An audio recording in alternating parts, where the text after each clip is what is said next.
About 10 years ago, the Snickers Candy Bar Company started a series of commercials showing people being hangry. Are you familiar with that term, hangry? It's that place when you're tired and hungry at the same time and you're just not yourself. One of my favorite commercials was the one where a group of young guys were playing a pickup game of tackle football without any helmets or pads. Imagine that. Everyone was muddy and grungy, and Betty White appeared to be one of the players. Yeah, Betty White. Betty White? Yeah, she's like 95 or something. I remember that. She's got some age on her. After a failed play, they all came back to the huddle, and they were arguing back and forth how this one guy was playing like Betty White, and he was not playing up to his norm. This is when either his girlfriend or his wife or significant other jumps in and hands him a Snickers bar. He takes one bite, and it brings him back to reality. Turned him in from being Betty White back to the young guy that he was. Have you ever been like that? Tired, hungry, and frustrated with the way things are going, and that you're just not yourself. I think this is where we can find Elijah in today's Old Testament reading. Now, to fully understand this story, I think you need a little background. In the previous chapter, in chapter 18, Elijah had met the Israelites and the prophets of the god of Baal at Mount Peor. The reason that he had met them there was to show the people that Elijah's God, our God, was the one true God.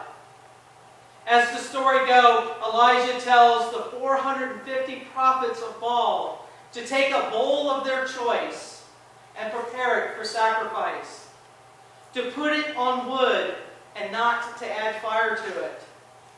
Then they were to call their God to light the fire for the sacrifice.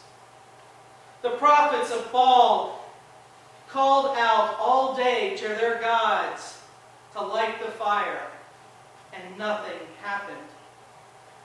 Elijah mocked them towards the end of the day about their great failure. And Elijah went and built an altar out of 12 stones, one stone for each tribe of Israel. Then he prepared a bull and the wood just like the other prophets of Baal had. But Elijah went one step further. He dug a trench around the altar and the wood and the bulls. And he told the people, he gathered them all in and told them to dump water on the wood. And he told them to dump some more water on the wood. And he told them to dump even more water. They dumped so much water on that wood that it filled the deep trench that was around the base of the altar. Then Elijah turned to God and prayed to God, God of Abraham, Isaac, and Israel. He told them that he had been received instructions from God and that all would know that the Lord was the real God. And once he got done praying, the Lord's fire fell and consumed everything. The bowl, the wood, even the water in the trench was on fire. The fire from the Lord was so consuming that the 12 stones turned to dust. Now, after this display of God's people, of God's power, all the people were crying out to the Lord, that is the real God. Upon this, Elijah told them to seize Baal's prophets, and Elijah killed them all 450 of them. And this is where today's story picks up, with Ahab telling Jezebel of the events, and her getting mad and wanting revenge by killing Elijah.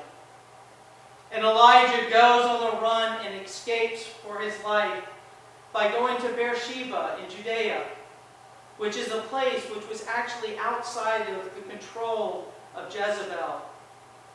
And to make doubly sure that he was far enough away, Elijah travels into the desert for a full day. And by this time, Elijah was hangry.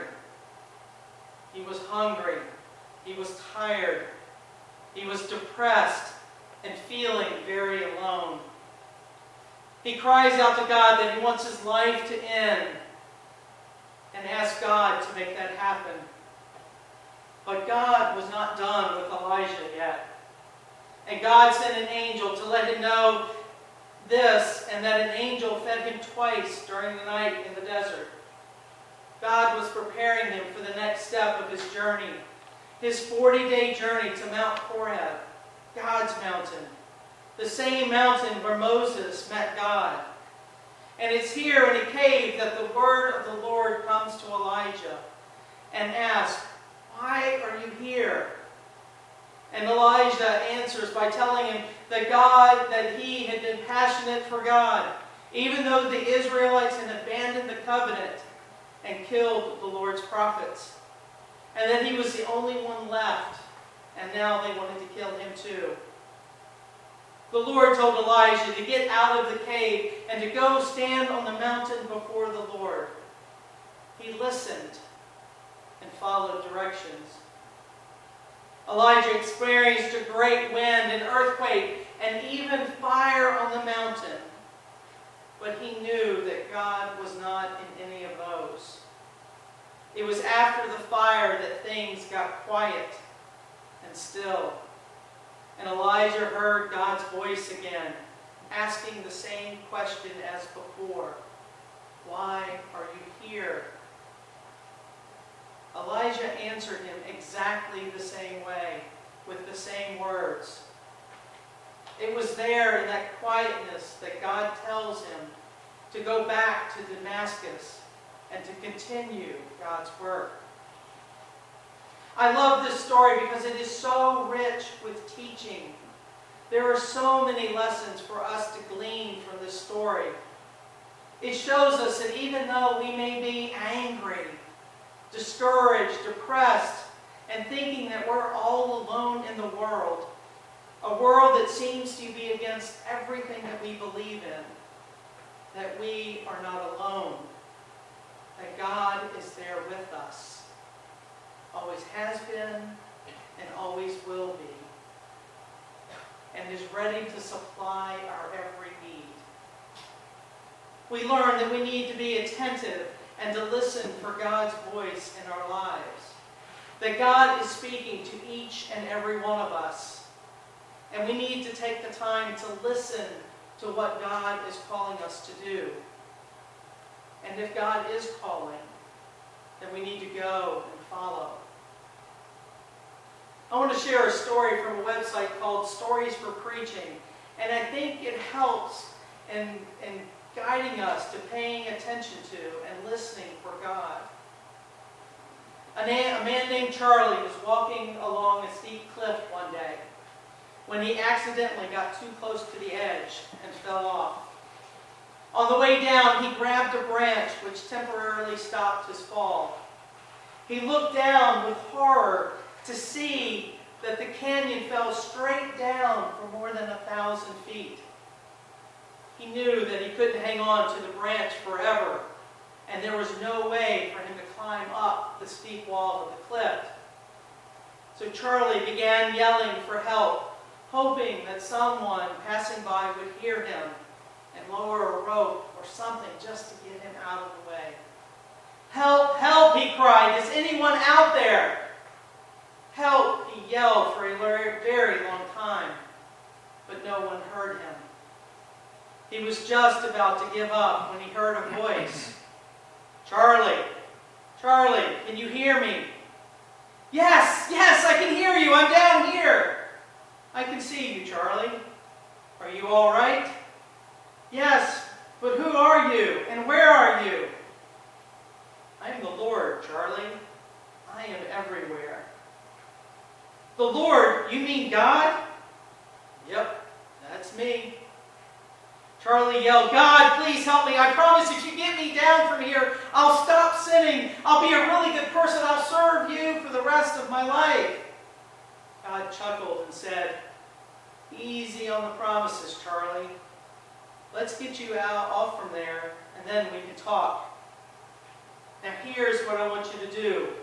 Listen carefully." Charlie said, "I'll do anything, Lord. Just tell me what to do." "Okay, Charlie," God said. "Let go of the branch." "What?" "I said, let go of the branch. Trust me and let go." There was a long silence.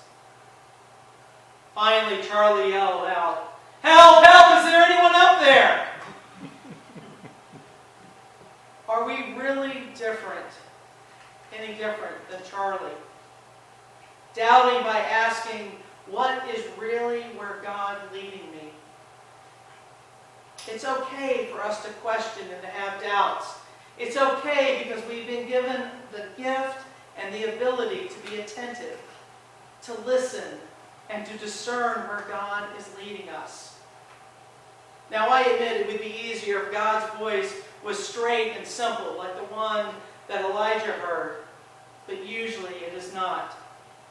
God's voice for us can take many different forms, but just like Elijah, knowing that God was not in the wind, the earthquake, and the fire, that God was in the quiet, we will also know when we hear and see God's voice active in our lives.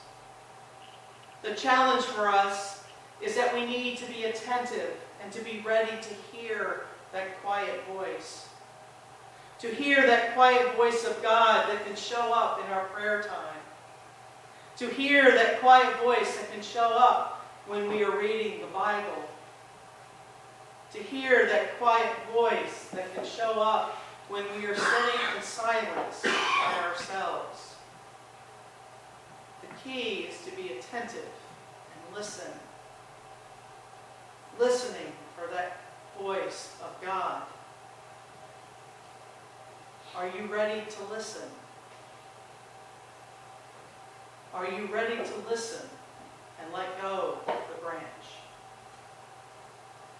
Thanks be to God. Amen. Please stand.